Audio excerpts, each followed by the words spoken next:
నమస్కారం. నేను సైతం ప్రపంచానికి సమిధనొక్కటి ధారపోస్తాను, అశ్రు ఒక్కటి ధారపోస్తాను అని చెప్పి మనం శ్రీశ్రీ గారు చెప్పింది గనక చూసుకుంటే గనక, సమాజం కోసం మనం ఏమైనా చెయ్యాలి అనంటే, ఇలాంటి చీడ పురుగుల్ని ఏరి పారేయడమే మనం చేయాల్సిన పని. నా అన్వేషణ అని చెప్పి ఒక పెద్ద చాలా మంచి వర్డ్ పెట్టుకొని వీడు అన్వేషించేది ఏంటి అనంటే, మన కారుల గురించి పిచ్చి పిచ్చిగా మాట్లాడడము. అలాగే సనాతన సాంప్రదాయం గురించి పిచ్చి పిచ్చిగా మాట్లాడడము.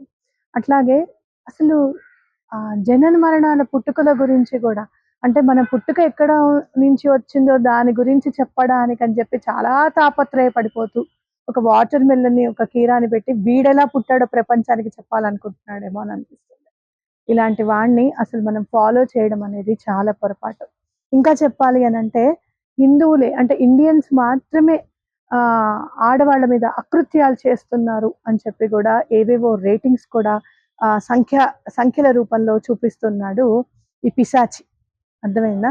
ఇలాంటి వాటివి ఏవి కూడా నమ్మొద్దు. ఆడవాళ్ళ మీద జరిగే అకృత్యాలు ఇక్కడే కాదు, ప్రపంచంలో అన్ని చోట్ల జరుగుతూనే ఉన్నాయి.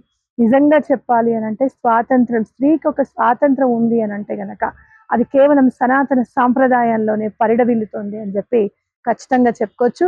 మర్యాద పురుషోత్తముడైన శ్రీరామచంద్రుడు సైతం ఆడవాళ్ళకి ఎంత విలువిచ్చాడు అనేది మనం రామాయణంలో కూడా చూస్తుంటాం. అలాంటి రామాయణం వీడికి ఏం తెలుసని చెప్పి సీతమ్మ వారి గురించి, ఆవిడ అకృత్యానికి లోనైందని చెప్తున్నాడు. ద్రౌపది మీద కూడా అకృత్యం జరిగింది అని చెప్తున్నాడు. ఏదో పెద్ద వీడే మేనేజ్ చేస్తున్నట్టు మాట్లాడుతున్నాడు. అసలు నిజంగా వీడు గనక దొరికితే వీడికి ఎంతమంది ఫాలోవర్స్ ఉన్నారో అన్ని దెబ్బలు తగలాలన్నమాట. నిజంగా చెప్పాలి అనంటే, మనము మంచి మాటలు మాట్లాడిన శివాజీ గారి గురించి అంటే ఉద్దేశం మంచిది.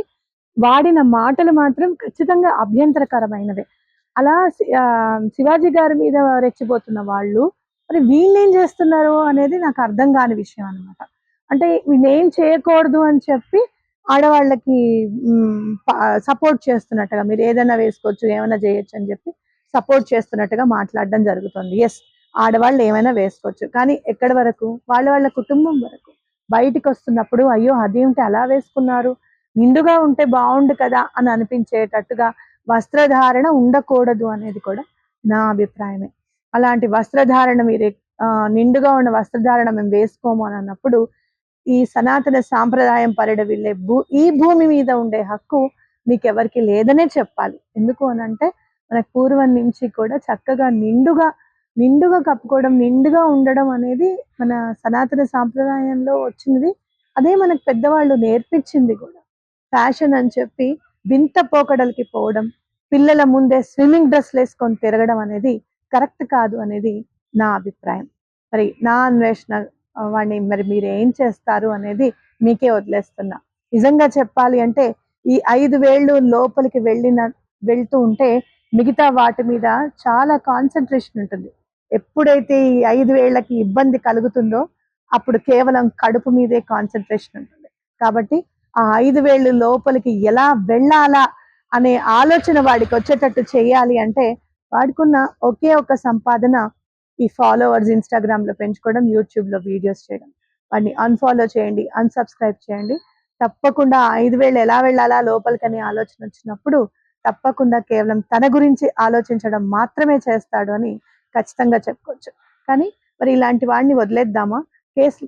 కేవలం సామాన్లు అన్న మాటకే కేస్ పడిపోతాయి. ఒక అన్‌పార్లమెంటరీ వర్డ్ అనుకోకుండా మాట్లాడినందుకే కేస్ పడిపోతే, మరి ఇన్ని అన్‌పార్లమెంటరీ వర్క్స్ చేసే వీడిని ఏం చేయాలి? నిజంగా చెప్పాలి అంటే, ఇంకొక వీడియో కూడా హల్చల్ అవుతోంది. ఒక ముగ్గురిని లైవ్‌లో పెట్టి 14 సంవత్సరాల పిల్లతో ₹1000 ఆ అమ్మాయికిచ్చి 14 సంవత్సరాల పిల్లని నేను ఎంజాయ్ చేశాను, డ్రైవ్ చేశాను అనే మాటని మాట్లాడుతూ, నిజంగా నాన్న 14 ఏళ్ల అమ్మాయిని డ్రైవ్ చేశావా? ఏంటండి అసలు మామూలుగా తెలుగు భాషని, ఇంగ్లీష్ భాషని మామూలుగా మాట్లాడుకోనివ్వరా? మడత పెట్టడం దగ్గర నుంచి అన్ని బూతు మాటలే. మింగడం దగ్గర నుంచి బూతే, మడత పెట్టడం దగ్గర నుంచి బూతే. ఇప్పుడు డ్రైవింగ్ అనేది బూతే. అంటే మామూలుగా ఒక సామాన్య మానవుల్ని అసలు మనుషులుగా మాట్లాడుకోనివ్వరా ఇంకా? ఆ వీడియో చూడండి. ఎప్పుడైతే ఒకడు భార్యాభర్తలు తల్లిదండ్రులు సెక్స్ చేస్తూ ఉంటే చూస్తున్నావా నువ్వు? చూడాలనుకుంటున్నావా? అని చెప్పి ఒక అంటే స్టేజ్ మీద నవ్వుతూ మాట్లాడతారు కదా, ఫన్ స్టేజ్.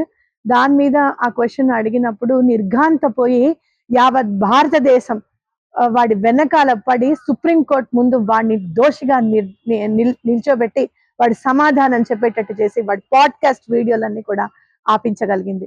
మరి ఇలాంటి వాడిని వీడిని ఏం చెయ్యాలి? ఎప్పుడైతే 14 సంవత్సరాల పిల్లతో నువ్వు ఎంజాయ్ చేసావా అని చెప్పి ఆ వీడియో లైవ్ లో పెట్టాడో ఆ రోజే వాడి పతనం స్టార్ట్ అయింది. ఆ పతనమే ఈ రోజు ఇక్కడికి తీసుకొచ్చింది. ఒక ప్రవచన కార్యుడి మీద దుర్భాష ఆడే స్థాయికి తీసుకొచ్చి వాడి పతనాన్ని వాడే కోరుకునేటట్టు చేసింది. ఎవడు తీసిన గోతిలో వాడే పడతాడు అని వీడి ఉదంతమే రుజువు చేసింది. మరి వీడిని ఏం చేద్దాం? నేనైతే హ్యూమన్ రైట్స్కి వెళ్ళి కేసు వేయాలన్నంత కోపం మాత్రం రగిలిపోతుంది. తప్పకుండా ఆ దిశగా ప్రయత్నిస్తాను. అసలు సనాతన సాంప్రదాయం గురించి, రామాయణం గురించి, మహాభారతం గురించి నీకేం తెలుసురా అసలు? ఆ? మాట్లాడితే సీతమ్మ వారిని చేయలేదా, ద్రౌపదిని చేయలేదా అని చెప్తున్నావు. సీతమ్మ వారిని అపహరించినందుకే రావణాసురుడు చచ్చాడు. ద్రౌపది మీద చేయి వేసి చీర లాగినందుకే దుర్యోధన దుశ్శాసనలే కాదు కురు వంశమే సర్వనాశనం అయింది. ఇంకా వాళ్ళని ఏదో చేస్తే అసలు ఇంకా ఈ భూమి కూడా ఉండేది కాదు. అర్థమవుతుందా? అసలు నీకు ఎప్పుడు చూసినా హిందువుల మీద పడియేయడమే, ఎప్పుడు చూసినా సనాతన సాంప్రదాయం మీద పడియేయడమే. నిజంగా చెప్పాలి అని అంటే అన్నం తింటున్నావో మరి కడుపుకి గడ్డి తింటున్నావు అని అంటే గడ్డి తినే మేక, గేదె, ఆవు ఫీల్ అవుతాయేమో, మాకున్న బుద్ధి వాడికి ఎక్కడ ఉంది అని చెప్పి. నిజంగా చెప్పాలి అని అంటే నోటికి ఏదొస్తే అది మాట్లాడడమే, చూపించడానికి ఏది ఉంటే అది చూపించడమే. నువ్వెవడివిరా అసలు వాటర్ మెలన్ ని కీరాని పెట్టుకొని చూపిస్తున్నావు? నువ్వు ఎలా పుట్టావో చెప్పాలి అని అంటే ఇంకా ఎన్ని పళ్ళు ఉండాలి అక్కడ? మరి అర్థమవుతుందా నీకు నేను చెప్పింది? నీకు అర్థం అయ్యింది. కానీ ఇంతకంటే బూతులు నేను మాట్లాడలేను ఒక ఆధ్యాత్మికవేత్తగా. ఎందుకు ఇంత కడుపు మండిపోతోంది అని అంటే అసలు నువ్వెవ్వరివిరా గరికపాటి నరసింహరావు గారి గురించి మాట్లాడడానికి? నువ్వెవరివి? అవును, వేసుకున్న వస్త్రధారణ సరిగ్గా లేకపోతే అసలు మామూలుగా ఉంటేనే భరించలేకపోతున్నామమ్మా. ఇంకా కొంచెం ప్రేరేపించే విధంగా మీరు ఉండకండి, జాగ్రత్తగా ఉండండి అని ఆయన చెప్పారు. అయినా ఆయన మాకేదో చెప్పారు. నువ్వెవడివిరా చెప్పడానికి? నువ్వెవడివి? మాట్లాడొద్దు, వినొద్దు, ఆయనని ఇది చేయాలి, ఆయనని అది చేయాలి అని చెప్పి ఆయన మీద బూతులు మాట్లాడే అర్హత నీకుందా? ఆయన పేరు తలవడానికే నీకు అర్హత లేదు. నీ మాటలతో నువ్వు ఎడ్డి వెదవు అని చెప్పి ప్రూవ్ చేసుకోవాలని చెప్పి చాలా ట్రై చేస్తావు. నిజంగా నువ్వు ఎడ్డి వెదవ్వే. ఎందుకనంటే గనక ఇలాంటి మాటలు మాట్లాడుతూ యూత్‌కి నువ్వేం నేర్పించాలనుకుంటున్నావు అనేది తెలుసుకుంటే చాలు నిన్ను అన్‌ఫాలో చేయడానికి, అన్‌సబ్‌స్క్రైబ్ చేయడానికి. చూస్తుండు పతనం నీదెలా ఉంటుందో. జీరో అయిపోతావు నువ్వు. తప్పకుండా జీరోవే అవుతావు. అదే నా కోరిక కూడా. ఉంటాను. మీ స్రవంతి.